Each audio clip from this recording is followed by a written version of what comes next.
Yo, what's going on, guys? I'm your host, Cheddar Chaz. We have a special guest today. This is a very important episode, and Anthony, aka Pistons Talk, he's going to tell us why we might be over exaggerating or we should be scared. Let's get into it. First took away. Gas for this. Get your money's worth now.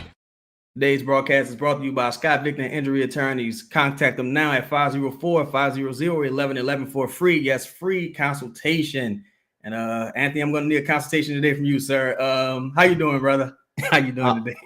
I'm great, man. In the playoffs.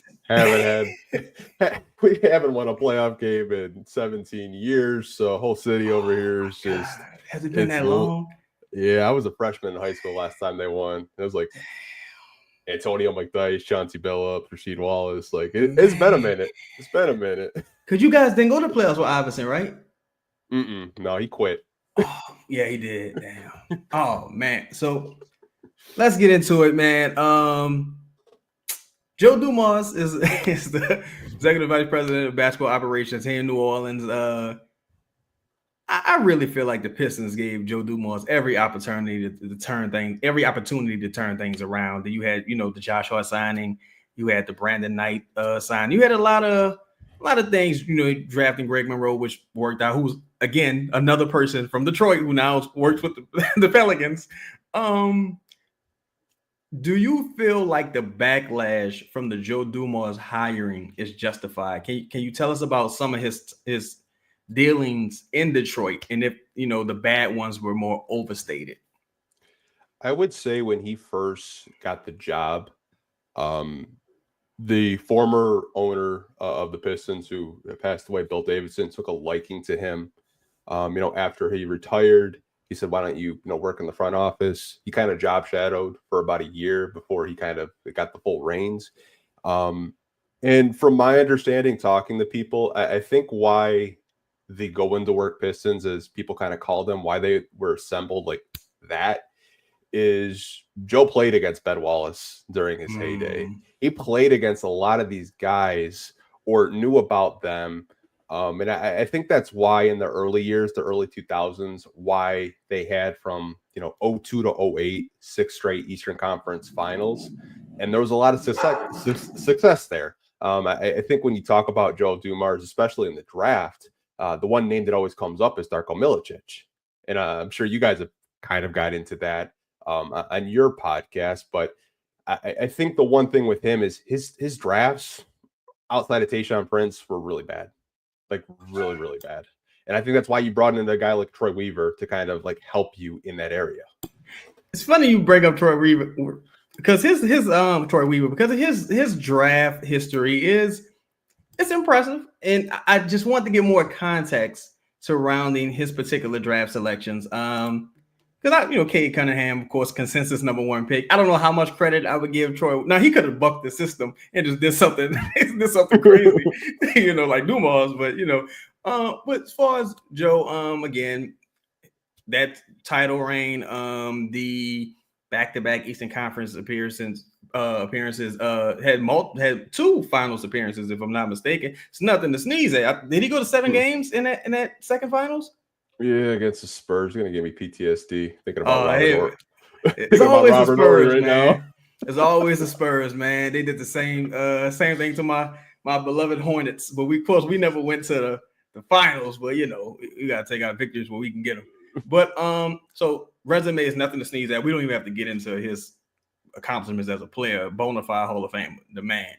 So why do you think he's been out of a job with teams in the NBA? I mean, he had a front office gig, but why do you think people have been hesitant to give him a front office position? He had a situation with the Sacramento Kings that didn't really work out. What do you think the hesitancy has been? I think it's the later years in Detroit that a lot of people probably will point to. Maurice Cheeks. Yeah, I mean, you could go down the list of the coaches that the Pistons had, and after the former Pistons owner, Bill Davidson, passed away, ownership really wouldn't let him spend money. And then when he did get to spend money, you go in, get a Ben Gordon. And at the time, like on paper, Ben Gordon, like when he was in Chicago, candidate. Yeah, when he was in Chicago, I mean, a lot of people in the city were happy for Ben Gordon. You go out and get Charlie Villanueva, which I kind of give Joe this credit. He saw where the league was going. In Charlie V in today's NBA is considered the stretch four. We weren't talking about stretch fours 10, 15 years ago. But Right. I think Joe kind of figured that's where the league was going. So you go and get a Charlie V. You go and get a Josh Smith. And like the only thing I'll say about Josh Smith is like they should have let him play small forward, not power forward. Trying to play him, Andre Drummond, and Josh Smith, there was no spacing. Your only shooter was KCP, who was a rookie that you drafted. Right. It was just a disaster waiting to happen. And I think at that point, Josh Smith was kind of, things didn't really go well in Atlanta. It was a bit of a gamble. You're buying potential at that point. I thought he hit a home run with the Andre Drummond pick. I would even say Greg Monroe as well. I thought that was a very, very good pick. So it's been a lot of quality things that Joe Dumars is done as an executive. It just, to me, again, like you just pointed out something that I had no idea about. I had no idea about the Pistons ownership being cheap because, man, you want to talk about cheap ownership, like New Orleans, like it's like you telling me this now. I'm getting PTSD. Yeah. So, in your opinion, do you think there's been a general overreaction to the hiring, or do you think just because we can only go by based on history? I think he was one of the people responsible for drafting Tyrese Halliburton in Sacramento. We can only go by history. Do you think there's been a general overreaction negatively towards you, Joe Dumars, or do you think that reaction is justified at this point? I think it's a little reactionary from people that will focus on his draft misses in Detroit. Joe is a very smart basketball mind. And the one thing about Joe Dumars, which I don't really think a lot of people know, is he's a student of the game. He's still evolving. He's still learning. And I think giving him another chance from a state that, he's from, very familiar. I know he's really familiar with the owners down there, which, hey, that happens in the NBA. Yeah, it's networking. It happens everywhere.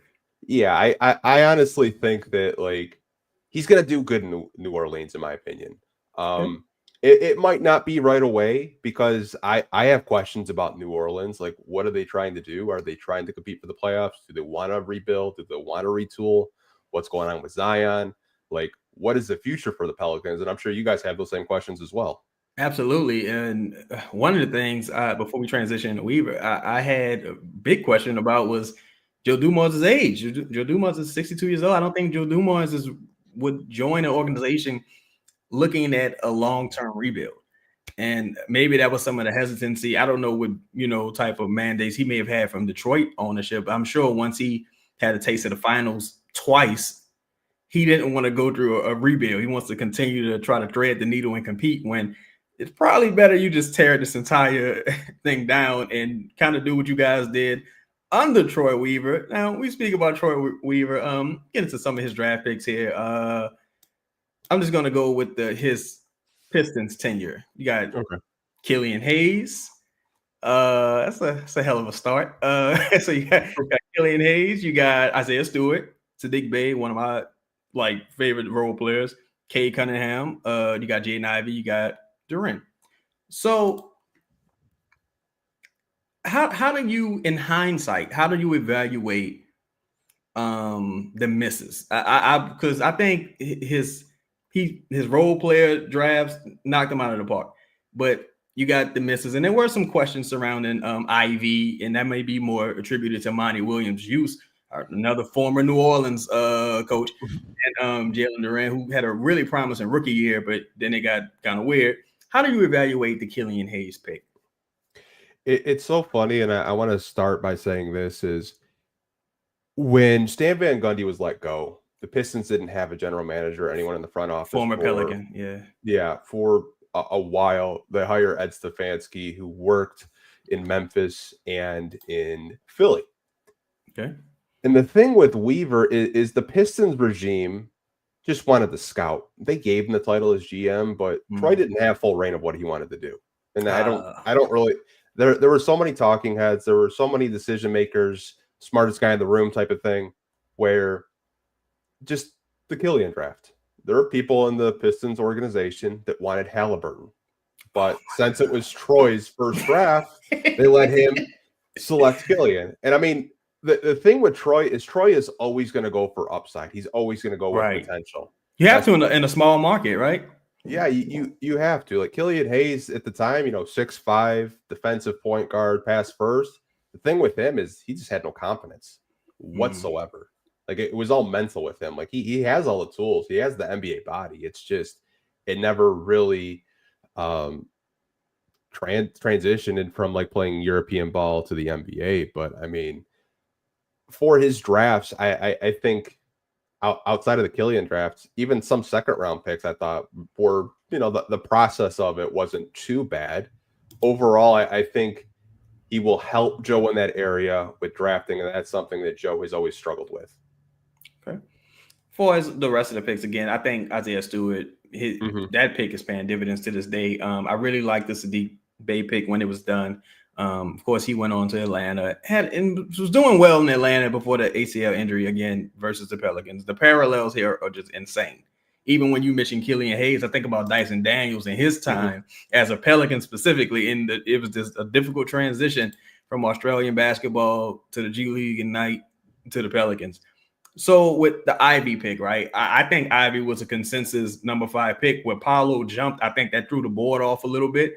But what do you make of the Ivy pick and the Duran pick? Do you attribute most of that to Monty Williams' use of those guys? Because Ivy was having a really good year up until his injury. I think with the Ivy pick, he was always my top 5 in my top 5 when I was doing these draft boards. And likewise, I think Detroit really fell in love with Ivy during the pre-draft stuff. Him being from Detroit, his mom played for the Detroit Shock, old WNBA team. His grandfather played for the Detroit Lions. So there was always Detroit ties there with him. And I think the only reason why he had his difficulties with Monty Williams was Ivy's defense has always been a question mark. And I think that was really the only reason why he didn't start right off the gate and why Killian did. But it got to a point where we're 40 games in, we're on a huge losing streak, and we just drafted a guy number 5 overall, and you have to have an organizational meeting to say, yo, but like you need to play. We have to see what Cade looks like with some spacing around him. But I mean, I can have a whole hour podcast about the Monty Williams stuff, and I don't even want to go down that rabbit hole. I believe you because Willie Green is Monty Williams' protege.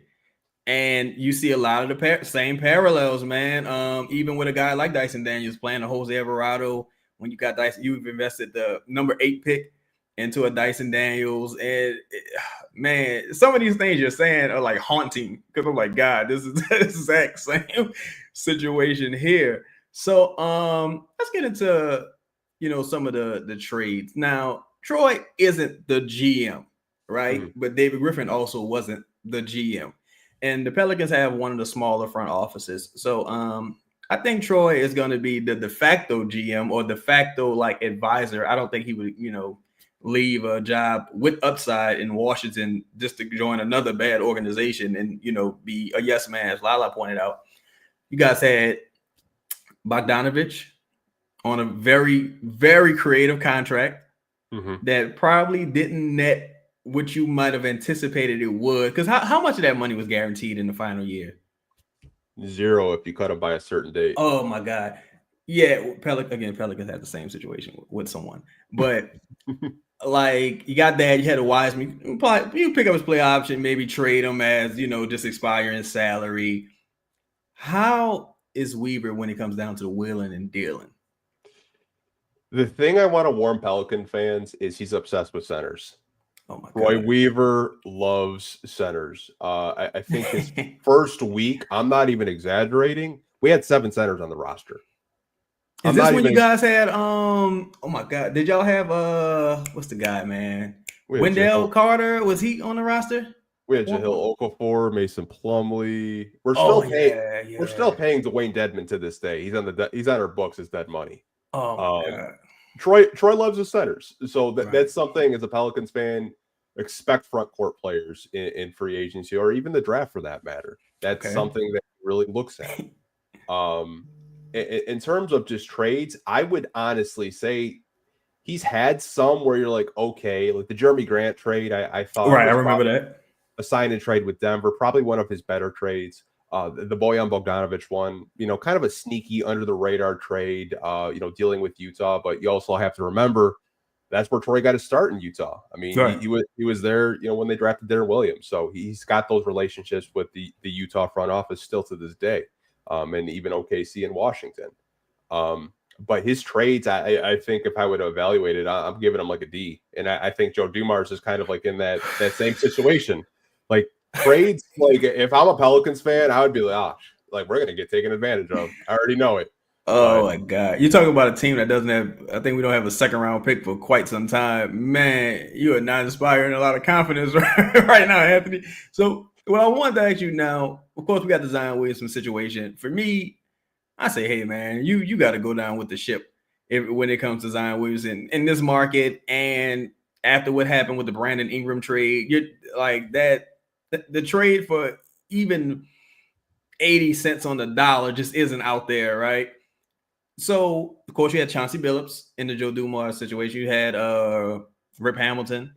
You had Rasheed Wallace. So Joe isn't opposed to a reclamation project. Mm. How do you think Joe Dumars addresses these situations? How do you think he's able to get through to these guys and extract the best player possible out of them? Is it just his reputation as a Hall of Fame player? Or what do you think it is?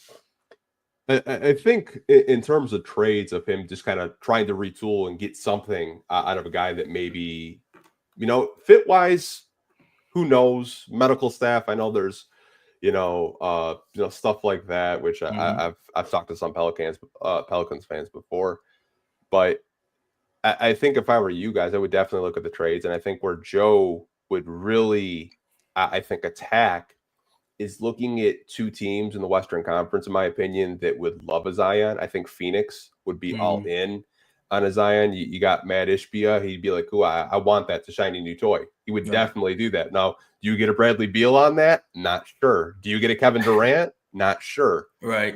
I'd also look at Sacramento as well. Like, what happens with Domantas Sabonis? Right. Because the only reason why he was there is because of De'Aaron Fox and how they went out. Like Sacramento could be in the same situation as you guys, is retooling.